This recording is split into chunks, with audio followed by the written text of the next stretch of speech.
अस्सलाम वालेकुम दोस्तों, मैं हूं सुहेल सईद और आप देख रहे हैं आओ सीखें चैनल। दोस्तों, आज की इस वीडियो के अंदर मैं आपको फुली ऑटोमेटिक सैलरी शीट को तैयार करना सिखाऊंगा। मुकम्मल डिटेल के साथ आपको इस वीडियो के अंदर बताया जाएगा। अगर वीडियो अच्छी लगे तो लाइक ज़रूर कीजिएगा। चलिए वीडियो को शुरू करते हैं। दोस्तों, ये जो सैलरी शीट है इसका मैंने लिंक अटेंडेंस शीट और एक्स्ट्रा वर्किंग आवर के साथ मैंने जोड़ा हुआ है। अटेंडेंस शीट और एक्स्ट्रा वर्किंग आवर की शीट आप किस तरीके से तैयार कर सकते हैं, इनकी वीडियो अलहदा से मैंने बनाकर रख दी है। इसी वीडियो के डिस्क्रिप्शन के अंदर आपको इनका लिंक मिल जाएगा, ठीक है। अच्छा, अब इसलिए इसको मैं जूम कर लेता हूँ ताकि मैं इजीली आपको बता सकूँ। इस शीट के अंदर यहाँ पर आप मंथ और साल लगा सकते हैं और यहाँ पर जो मेन हेडिंग है सैलरी शीट की वो आप लगा सकते हैं, ठीक है। अपनी कंपनी का नाम वगैरह भी ऊपर आप मेंशन कर सकते हैं। अब यहाँ पर क्या होगा कि एम्प्लॉय की डिटेल की हेडिंग हमने दी है। यहाँ पर एम्प्लॉय की आईडी आप लगा सकते हैं। एम्प्लॉय का नेम और डेजिग्नेशन लिखने के बाद ये है बेसिक सैलरी। ये बेसिक सैलरी आप यहाँ पर मैनुअली टाइप करेंगे। इसके बाद यहाँ पर आगे सारा फार्मूला लगा हुआ है। इस बेसिक सैलरी का आपको बता रहा है कि पर डे कितना बनता है और पर आवर कितना बनता है। अब यहाँ पर आपको वर्किंग डिटेल बता रहा है, प्रेजेंट, एब्सेंट और एक्स्ट्रा वर्किंग आवर बता रहा है। अब यहाँ पर आपको दिखाई दे रहा होगा ये 31 बता रहा है। फॉर एग्जांपल मैं कहता हूँ कि ये जो फर्स्ट हमारा एम्प्लॉय था इसने 2 छुट्टियां की हैं। मैं यहाँ पर इसकी 2 एब्सेंट लगा दिया, मैंने यहाँ पर ए लगाया, ठीक है। अब आप ये देखिएगा सैलरी शीट में जाइएगा। अब ये देखें यहाँ पर बता रहे 29 प्रेजेंट है और 2 एब्सेंट है। अब यहाँ पर मैं कहता हूँ कि भाई इसने वर्किंग आवर भी यहाँ पर लगाए हुए हैं। अब ये देखिएगा अभी 0 बता रहा है। मैं फॉर एग्जांपल यहाँ पर कह देता हूँ कि इसने 5 घंटे 9 तारीख को लगाए थे पीर वाले दिन, तो ये देखिएगा ये 5 घंटे ये बता रहा है आपको, ठीक है। इसके बाद आपका जो मेन हेडिंग है वो आ जाती है अलाउंसेस की। कंपनी क्या क्या अलाउंसेस देती है, जैसे मैंने कन्वेंस, हाउस रेंट, मेडिकल और एक्स्ट्रा आवर। अब ये जो एक्स्ट्रा आवर यहाँ पे आपको दिखाई दे रहा है ना, ये बेसिकली 5 घंटों का है।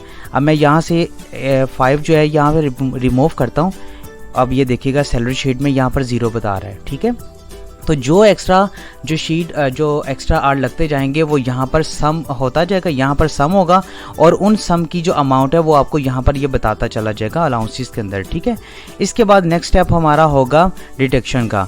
तो डिडक्शन के अंदर यहाँ पर फाइन आ जाएगा कि अगर कोई भी एक्स्ट्रा वगैरह फ़ाइन पड़ता है वो आप यहाँ पर मेंशन कर सकते हैं। मैनुअली तौर पर मैंने यहाँ पर किया हुआ है, आप चाहें तो उनकी एक अलग से शीट भी तैयार कर सकते हैं।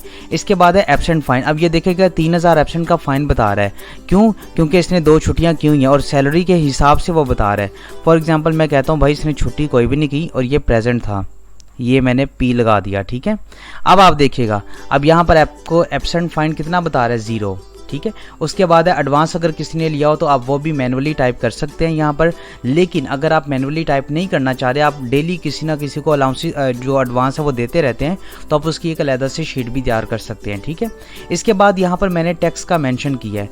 अगर यहाँ पर एक कंडीशन मैंने रखी है, वो कंडीशन ये है कि अगर कोई शख्स 50,000 या 50,000 से सैलरी उसकी ज़्यादा है तो वो कंपनी जो है गवर्नमेंट को वो 3% देगा, ठीक है। तो ये उस हिसाब से मल्टीप्लिकेशन का लिखा है। अगर वो 50,000 से कम कमा रहा है तो वो कोई जो है टैक्स वगैरह पे नहीं करेगा, ठीक है। तो ये देखिएगा ये सैलरी, ग्रोस सैलरी इसकी 50,000 से ज़्यादा आ रही है, इस वजह से ये टैक्स पे कर रहा है। अब इनकी कम है 50,000 से, 39, 33, 26,000, इसलिए ये 0 आ रहा है, ठीक है। इसके बाद आप अदर फाइन भी यहाँ पर डिडक्शन वगैरह भी लगा सकते हैं। कोई अगर किसी भी लिहाज से अगर कोई एक्स्ट्रा फ़ाइन है तो वो आप यहाँ पर अदर में मेंशन कर सकते हैं।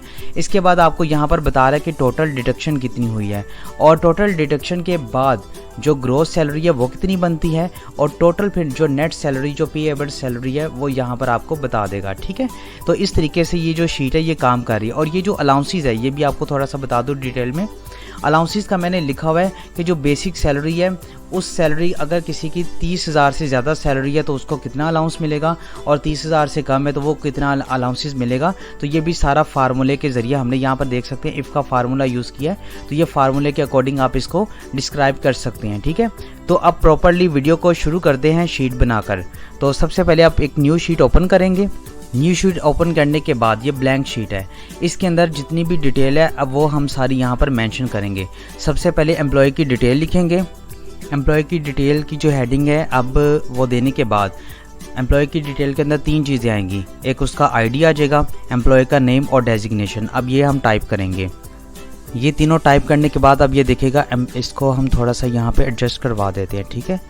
अब ये देखिएगा थोड़ा सा बाहर जा रहा है। अगर मैं फॉर एग्जांपल यूँ इस यहाँ पे रख लेता हूँ और मैं इस सेल के ऊपर क्लिक करता हूँ और रैप टेक्स्ट करता हूँ तो इसी सेल के अंदर ये लिखा जाएगा, ठीक है। आप इनको सिलेक्ट कीजिएगा और यहाँ पर सेंटर पॉइंट में ले आइएगा। अब इसको भी हम थोड़ा सा ना एडजस्ट कर लेते हैं डेजिग्नेशन को। अब क्या है कि एम्प्लॉय की जो डिटेल है इसको आप 3 सेल को सिलेक्ट कीजिएगा और मर्ज एंड सेंटर कर दें तो ये एक सेल बन गया। इसको मैं बॉर्डर लगा देता हूँ ताकि आपको ईजिली समझ आ जाए। ये कुछ इस तरीके से बना हुआ है, ठीक है। अब हमारा नेक्स्ट स्टेप होगा बेसिक सैलरी का। अब हम यहाँ पर लिखेंगे बेसिक सैलरी। बेसिक सैलरी लिखने के बाद आपने क्या करना है कि इन 2 सेल को सिलेक्ट कीजिएगा, मर्ज एंड सेंटर कर दे। अब ये देखिएगा ये सेल से बाहर जा रहा है तो सेम आपने यहाँ पर रैप टेक्स्ट कर देना तो ये इसी के अंदर लिखा हुआ आ जाएगा। इसके बाद हमारा स्टेप होगा जर्नल इन्फॉर्मेशन। अब हम यहाँ पर जर्नल इन्फॉर्मेशन लिखेंगे जिसमें पर डे और पर आवर लिखा जाएगा। जनरल इन्फॉर्मेशन के अंदर पर डे पर आवर लिखने के बाद अब ये जो पहले वाले 2 ऊपर वाले सेल हैं इनको आप मर्ज कर लें और इनका जो साइज़ है वो कम कर लेते हैं। देखें मैंने 2 सेल सिलेक्ट किए और एक का साइज़ छोटा कर रहा हूँ तो दूसरा खुद ब खुद हो जाएगा, ठीक है। तो इस तरीके से आप जो है मोर देन सेल को एक इक्वल जो है उनका साइज़ जो है वो एडजस्ट करवा सकते हैं, ठीक है। अब आप इसको भी यहाँ पर बॉर्डर लगा लीजिएगा। अब हमारा नेक्स्ट स्टेप होगा वर्किंग डिटेल। तो वर्किंग डिटेल के अंदर हम यहाँ पे लिखेंगे वर्किंग डिटेल और यहाँ पर आ जाएगी प्रेजेंट, एब्सेंट और एक्स्ट्रा वर्किंग आवर। तो ये हम टाइप करते हैं। वर्किंग डिटेल लिखने के बाद हम क्या करेंगे कि ये जो 3 सेल है इनको सिलेक्ट करेंगे, मर्ज एंड सेंटर कर देंगे और इनको तीनों को सिलेक्ट करके सेंटर पॉइंट में आप ले आइएगा। अब ये देखिएगा ये सेल से यहाँ पर बाहर है तो आप इसे रैप टेक्स्ट कर लें तो ये सेल के अंदर चला गया। सेम आप इनको सेलेक्ट करें और बॉर्डर यहाँ पर लगा दें। अब हमारा नेक्स्ट स्टेप होगा अलाउंसेस का। तो अब यहाँ पर जितने भी अलाउंसेस हम दे रहे हैं, कंपनी जो भी अपने एम्प्लॉयज़ को जो भी अलाउंसेस दे रही है तो वो सारे आप यहाँ पर आप टाइप करेंगे। ये हमने टाइप कर लिए। अब हम क्या करेंगे, ये जो 4 सेल हैं इनको सिलेक्ट करेंगे, मर्ज एंड सेंटर कर देंगे। इसके बाद आप इन सब को सिलेक्ट करके सेंटर पॉइंट में यहाँ पर ले आइएगा, ठीक है। अब आप देखिएगा इसका साइज़ थोड़ा ज़्यादा है तो आप इसे एडजस्ट करवा लें। यहाँ पर हाउस रेंट को यहाँ पर आप रैप टेक्स्ट कर दें और इस तरीके से आप इन सबको सिलेक्ट करें और यहाँ पर बॉर्डर लगा दें, ठीक है। अब हमारा होगा नेक्स्ट डिडक्शन का। तो जितनी भी कंपनी डिडक्शन करेगी फ़ाइन के हिसाब से, एब्सेंट के हिसाब से वो या टैक्स के हवाले से, तो वो सारी आप यहाँ पर अब टाइप करेंगे। डिडक्शन वगैरह टाइप करने के बाद हम क्या करेंगे, 4 सेल को सिलेक्ट करेंगे, मर्ज एंड सेंटर के ऊपर क्लिक कर देंगे और इनके ऊपर हम सारा सिलेक्ट करने के बाद यहाँ पर बॉर्डर लगा देंगे, ठीक है। अब हमारा नेक्स्ट स्टेप होगा, लेकिन नेक्स्ट स्टेप करने से पहले मैं यहाँ पर टैक्स का भी जो है गवर्नमेंट को पे करना है वो भी ऐड कर देता हूँ। ये जी मैंने टैक्स को भी ऐड कर दिया है। इसको मैंने ऐड कैसे किया मैं आपको पहले बता देता हूँ। ये देखिएगा मैंने यहाँ पे इसको रिमूव किया। मैंने ये सिंपल किया था, क्यू के ऊपर मैंने क्लिक किया, इंसर्ट के ऊपर मैंने क्लिक किया तो एक न्यू सेल ओपन हो गया। अब यहाँ पर आप सिंपल यहाँ पर लिख सकते हैं टैक्स, ठीक है, जो गवर्नमेंट को पे करना आप। इसके बाद हमारा जो बेसिक काम वो है अब टोटल डिडक्शन कितनी है, ग्रॉस सैलरी कितनी है और नेट सैलरी कितनी है। तो आप उनकी डिस्क्रिप्शन इन 3 बॉक्स में आप मेंशन करेंगे। इन तीनों डिस्क्रिप्शन को लिखने के बाद अब ये देखेगा ये सेल से बाहर जा रहे हैं। आपने सिंपल यहाँ पे क्लिक किया। सबसे पहले आप यूँ कर लें कि 2 सेल को सिलेक्ट करें, मर्ज एंड सेंटर कर दें। इसी तरह यहाँ पर भी 2 सेल को सिलेक्ट कीजिएगा और मर्ज एंड सेंटर कर दें। इसी तरह यहाँ पर भी सेम करेंगे। अब आपने करना क्या है, इसके ऊपर आप क्लिक करें, सेल के ऊपर रैप टेक्स्ट कर दें। सेम आपने यहाँ पर भी करना है और सेम आप इधर भी रैप, इसकी वैसे ज़रूरत नहीं है क्योंकि ये सेल के अंदर खुद ब खुद एडजस्ट था पहले से। और आप इन तीनों को सिलेक्ट करें और यहाँ पर बॉर्डर लगा दें, ठीक है। तो ये हो गया हमारा मेन काम जो हेडिंग थी। अब हम नीचे अपनी मुकम्मल जो डिटेल है वो मेंशन करेंगे। तो यहाँ पर सबसे पहले आप मंथ वगैरह को भी ऊपर टाइप कर लें ताकि ऊपर वाला सारा काम क्लियर हो जाए। मंथ और साल लिखने के बाद आप इनको सिलेक्ट करें और यहाँ पर बॉर्डर लगा दें, ठीक है। अब आपने क्या करना है कि यहाँ पर जो सेल है उन सबको सिलेक्ट कर लें, काफ़ी सारे सेल हैं, और इनको करने के बाद आपने सिंपल मर्ज एंड सेंटर करना है। तो ये एक सेल बन चुका हुआ है। अब यहाँ पर आप लिख लें कि सैलरी शीट यहाँ पर लिखने के बाद आप इसको सेंटर में ले आएँ। देखिएगा ये सेंटर में आ गया और यहाँ पर आप इसका जो साइज़ है वो भी इंक्रीज़ करवा सकते हैं। इसके बाद आप इन सबको कलर दे दें ताकि हम ऊपर वाला पहले क्लियरली मुकम्मल काम कर लें। अब इसको कलर हम यहाँ पर दे देंगे। यहाँ पर आप कलर दे लें, यहाँ पर स्काई ब्लू ये वाला कलर दे दिया और यहाँ पर ऑल ये थिक बॉक्स बॉर्डर है, ठीक है। तो इसने यू बॉर्डर लगा दिया। सेम आप यहाँ पर भी थिक बॉर्डर लगा दें और कलर दे दें। एक बात इसके अंदर याद रखिएगा जब आप इसको सेल को सिलेक्ट करते हैं ना तो यहाँ पर आपको किस तरीके से आप बॉर्डर लगाना चाहते हैं उनकी मुकम्मल डिटेल बता रहा है, तो देख कर बॉर्डर लगाइएगा। तो मैं यहाँ पर सिर्फ इसके सराउंडिंग में बॉर्डर लगा रहा हूँ, तो ये मैंने थिक बॉर्डर लगा दिया। ठीक है, अब हम यहाँ पर इनकी डिटेल को मेंशन करते हैं और साथ में इनके जो कलर्स हैं वो भी साथ साथ लगाते जाएंगे। तो एम्प्लॉई आईडी के अंदर आप यहाँ पर आईडी वगैरह मेंशन कर दें। एम्प्लॉय आईडी लिखने के बाद आप एम्प्लॉय के नेम को यहाँ पर टाइप करेंगे। इसके बाद आप एम्प्लॉयज़ की यहाँ पर डेजिग्नेशन को मेंशन करेंगे। एम्प्लॉयज़ की डेजिग्नेशन को लिखने के बाद आप इन सब को सिलेक्ट कीजिएगा और यहाँ पर बॉर्डर लगा दें आप। ठीक है, ये हमने बॉर्डर लगा दिया। अब हमारा नेक्स्ट स्टेप होगा यहाँ पर बेसिक सैलरी का। तो आप यहाँ पर मैनुअली जिसकी भी जितनी सैलरी आप लगाना चाहते हैं वो यहाँ पर आप टाइप कर लें। बेसिक सैलरी लिखने के बाद अब आपने क्या करना है, एक सिंपल सा आपको तरीका बताता हूँ। आप यहाँ पर नंबर पे जाइएगा, इसको क्लिक करें और यहाँ पर आप नंबर पे जाकर सिंपल इसको 0 कर दें यहाँ पर, और आपने इसको चेक किया और ओके कर दिया। तो ये देखिएगा ये कुछ इस फॉर्म में लिखा हुआ आपको दिखाई दे रहा है। ठीक है, अब यहाँ पर बेसिक सैलरी लिखने के बाद आप इसको सिलेक्ट करें, सेंटर में ले आएँ और यहाँ पर लगा दें बॉर्डर। अब आपने एक छोटा सा फार्मूला यूज़ करना है, वो क्या है, इसको पहले मैं थोड़ा जूम कर देता हूँ। फार्मूला यहाँ पर ये लगेगा कि आपने क्या करना है, पहले अपने पर डे के ऊपर क्लिक करना है, यहाँ पे लिखना है इक्वल दिस सेल जो बेसिक सैलरी है ये डिवाइड हो रही है 30 के साथ, तो ये पर डे इसका बन जाएगा। ठीक है, इसी तरह आपने पर आवर निकालना है। आपने क्या करना है, इक्वल पर डे इसको डिवाइड कर देना है, स्टैंडर्ड जो टाइम होता है 8 घंटों का वो कर देना है। अगर किसी कंपनी के अंदर स्टैंडर्ड टाइम 10 घंटों का है या 12 घंटों का है तो आप वो भी यहाँ पर टाइप कर सकते हैं। ठीक है, अब आपने सिंपल क्या करना है, इसको यूँ ड्रैग नीचे करवा देना है। ये देखिएगा ये बाकी सब के ऊपर जो फार्मूला है खुद ब खुद ऑटोमेटिकली लग जाएगा। ये यहाँ पर लग चुका हुआ है। ठीक है, अब हमारा नेक्स्ट स्टेप क्या होगा, अब पहले इसको तो हम यहाँ पर बॉर्डर लगा लेते हैं, और अब हमारा नेक्स्ट स्टेप क्या होगा कि जो प्रेजेंट है इसका यहाँ पर हम लिंक देंगे अटेंडेंस शीट के साथ, और इसके बाद जो एक्स्ट्रा वर्किंग आवर है इसका भी जो लिंक है वो हम यहाँ पर देंगे। ठीक है, तो सबसे पहले कैसे लिंक आ जाता है ये मैं आपको बता देता हूँ। आपने क्या करना है, प्रेजेंट के ऊपर क्लिक करना है, इक्वल लगाना है और अटेंडेंस पे जाइएगा और यहाँ पर प्रेजेंट के ऊपर क्लिक कर दें। सिर्फ इतना सिंपल सा काम है, और ओके प्रेस करेंगे तो यहाँ पर जो लिंक है वो लग चुका हुआ है। ठीक है, अब आप इसको यूँ नीचे ड्रैग करवा लें और इसको सेंटर पॉइंट में ले आइएगा और यहाँ पर बॉर्डर लगा दें। अब आपने एब्सेंट के ऊपर कैसे लिंक लगाना है, अब आपने इक्वल लगाना है, सिंपल आपने अटेंडेंस शीट में जाना है, एब्सेंट के ऊपर क्लिक करना है और ओके प्रेस कर देना है, और यहाँ पर आपने क्या है जी, इसको नीचे यूँ ड्रैग करवा लेना है और इसे सेंटर में ले आइएगा। अब मैं छोटा सा प्रैक्टिकल करके दिखाता हूँ आपको। ये जो अटेंडेंस है ना, यहाँ पे मैंने लिखा एब्सेंट लिखी, ठीक है ना।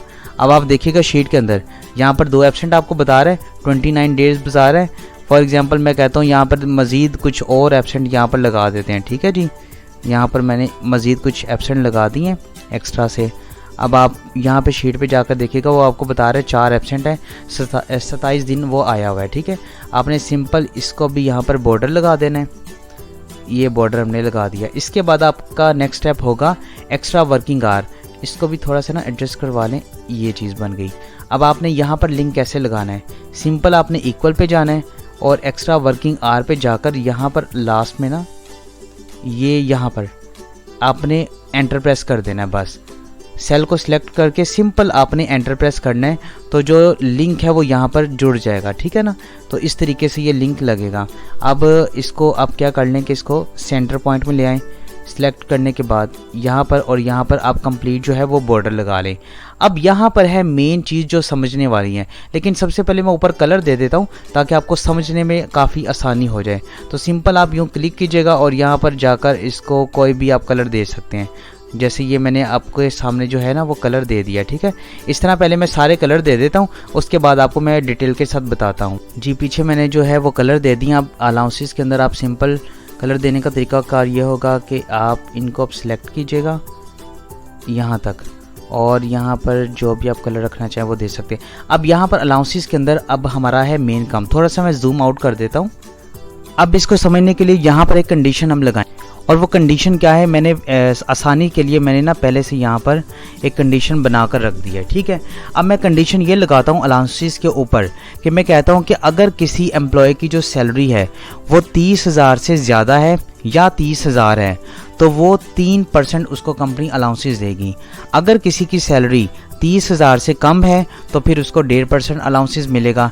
इसी तरह बाकी के ऊपर भी अलाउंसेस मैंने दिया है। अगर किसी की सैलरी 30,000 या 30,000 से ज़्यादा है तो उसको 4%, 30 से कम है तो 2%, और मेडिकल का जो अलाउंसेस है वो मैंने रखा हुआ है 6%, अगर 30 से कम सैलरी है तो वो 3%। ठीक है, तो ये मैंने इसलिए यहाँ पर लिखा हुआ है ताकि आपको जब मैं फार्मूला लगाऊँ ना तो आपको उस टाइम समझने में आसानी हो। तो फार्मूला कैसे लगेगा? फार्मूला यूँ लगेगा, आपने सिंपल यहाँ पर लिखना है इक्वल, इफ़ कंडीशन लगानी है ब्रैकेट ओपन करके।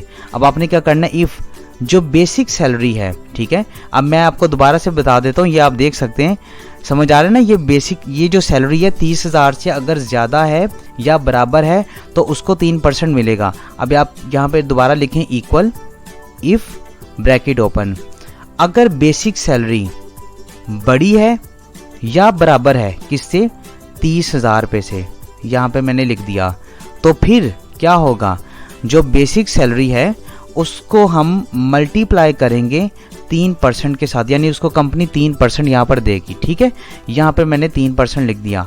और अगर बेसिक जो सैलरी है वो 30,000 से कम है तो सिंपल आपने उसको तो फिर हम कितना देंगे, उसका हाफ देंगे, 1.5 ये परसेंट हमने यहाँ पर लगा दी और ब्रैकेट को कर दिया क्लोज। एंटर करेंगे तो ये परसेंटेज यहाँ पर लग चुकी हुई है। ठीक है, ये देखेगा, ये अब सब के ऊपर वो उसने खुद ब खुद परसेंटेज बता रहा है, जिसकी जितनी सैलरी है उसके मुताबिक उसने उसको अलाउंसेस दे दिए हैं। अब यहाँ पर देखिएगा, ये 30,000 से कम है तो उसने इतना अलाउंस दिया है, ये 30,000 से ज़्यादा तो इसका इतना बनता है। ठीक है, इसके बाद नेक्स्ट स्टेप है हाउस रेंट का, वो भी सेम ऐसे ही लगेगा। आपने लगाना इक्वल, इफ़ ब्रैकेट ओपन, अगर बेसिक सैलरी बड़ी है या बराबर है किससे, 30,000 रुपये से, तो फिर क्या होगा जी, फिर होगा कि बेसिक सैलरी जो है उसको हम मल्टीप्लाई करेंगे 4% के साथ। ठीक है, और अगर बेसिक सैलरी छोटी है तो फिर हम क्या करेंगे जी, इसको मल्टीप्लाई कर देंगे 2 के साथ, 2% के साथ, सिंपल ब्रैकेट क्लोज कर देंगे और एंटर प्रेस करेंगे तो यहाँ पर जो है हाउस रेंट भी लग चुका हुआ है। ठीक है, इसके बाद अब मेडिकल लगाना है, वो भी सेम ऐसे ही करेंगे, इक्वल, इफ़ अगर ब्रैकेट ओपन बेसिक सैलरी बड़ी है या बराबर है किससे, 30,000 रुपये से, तो फिर क्या करेंगे हम कि उसको कंपनी जो है वो बेसिक सैलरी को 6% देगी, मल्टीप्लाई 6%, ये लग गया। अब आपने अगर 30,000 से कम है तो आपने क्या करना है, बेसिक सैलरी को मल्टीप्लाई कर देना है 3% के साथ, ये कंडीशन है। आप अपनी कंपनी की जो भी कंडीशन है वो यहाँ पर आप लगा सकते हैं। इसीलिए ये जो मैंने फार्मूला लगाया ना, इसको आसानी से समझाने के लिए मैंने यहाँ पर आपको पहले से बता दिया है कि अगर किसी की सैलरी कितनी है तो कितना उसको अलाउंसेस मिलेगा, इसलिए ये मैंने आपके सामने टाइप किया हुआ है। सिंपल आप इसको यहाँ पे ड्रैग करवा लें, ये मैंने इसको करवा दिया ड्रैग। अब आप इन सबको सिलेक्ट कीजिएगा और यहाँ पर इसको सेंटर पॉइंट में ले आइएगा। ठीक है, इसके बाद है एक्स्ट्रा वर्किंग आवर का, आपको बता रहे हैं ये कैसे निकलेगा। इसको लगाने का तरीकाकार ये होगा कि आपने इक्वल, जो आपने एक्स्ट्रा वर्किंग आवर ये लगाए हैं यहाँ पर, ठीक है, इसको आपने मल्टीप्लाई कर देना है पर डे के साथ, ये है पर डे, इस पर डे के साथ आपने मल्टीप्लाई किया और सिंपल आपने एंटर प्रेस किया तो पर डे यहाँ पर जो उसका सम है वो आ जाएगा यहाँ पर। अब इसको सेंटर में आप ले आइएगा और यहाँ पर हमने बॉर्डर लगा दिया। अच्छा, अब ये काम कैसे कर रहा है ये आपको मैं बता देता हूँ अगेन। ये देखिएगा यहाँ पर 0 एक्स्ट्रा वर्किंग आवर बता रहे हैं ना। अब मैं कहता हूँ कि भाई इसने 2 तारीख को 4 घंटे लगाए थे, 7 तारीख को इसने जी 1 घंटा लगाया था और 11 को इसने 4 फिर लगाए थे। तो अब आपको ये शीट के अंदर बता रहे हैं टोटल इसके 9 घंटे बनते हैं और 9 घंटों का जो एक्स्ट्रा वो ये बनता है। ठीक है, बाकी ने नहीं लगाया, बाकी का 0 आ रहा है। तो ये चीज़ इस तरह से। इसके बाद है मैनुअली, ये मैंने फाइन का मैनुअली टाइप किया, लेकिन यहाँ पर एब्सेंट की जगह फार्मूला लगेगा। सबसे पहले आप इसको सिंपल यहाँ पर एक मैनुअली 0 टाइप कर लें या ऐसे ही खाली आप छोड़ दी, आपकी अपनी मर्ज़ी है। मैं यहाँ पर एक सिंपल छोटी सी डैश लगाता हूँ और यहाँ इसको सेंटर पॉइंट में ले आता हूँ और इसके बाद एक छोटी सी की है, इसको ज़रूर देखिएगा। आपने पहले सेल को सिलेक्ट किया और नीचे वाले सेल को के साथ, और आपने क्या करना है, सिंपल कंट्रोल D प्रेस करना है तो ये सब के ऊपर नीचे आ जाएगा। ठीक है, अब यहाँ पर हम एब्सेंट का फार्मूला लगाएंगे। वो कैसे लगेगा, आपने सिंपल इक्वल प्रेस करना है